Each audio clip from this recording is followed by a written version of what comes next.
வணக்கம். நெருப்பு தமிழன். சிவகங்கை சீமை சிங்கமுனரியில் திருவிழா.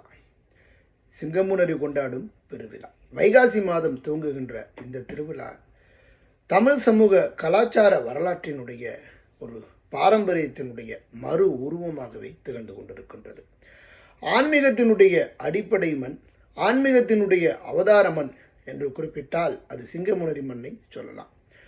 நம்முடைய முன்னோர்கள் வாழ்ந்த மண் இந்த மண்தான் என்பதற்கு இன்றும் வரலாற்று சான்றுகள் வாழ்ந்து வருகின்றன என்பதுதான் இன்றைய வரலாற்றினுடைய ஒரு நடைமுறை. வைகாசி மாதம் துவங்குகின்ற திருவிழா 10 நாட்கள் திருவிழா.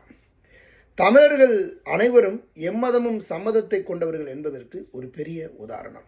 சாதி மதங்களை கடந்து அனைத்து சமூகமும் கொண்டாடுகின்ற திருவிழா பெருவிழாவாக இன்றும் காட்சியளிக்கின்றது. 1ஆம் திருவிழா முதல் 10 நாட்கள் நடக்கின்ற திருவிழா இது தமிழ் வரலாற்று சமூகத்தினுடைய ஒரு பெரிய இன்றும் நடைமுறையினுடைய வாழும் கலாச்சார திருவிழாவாக கொண்டாடி வருகின்றார்கள்.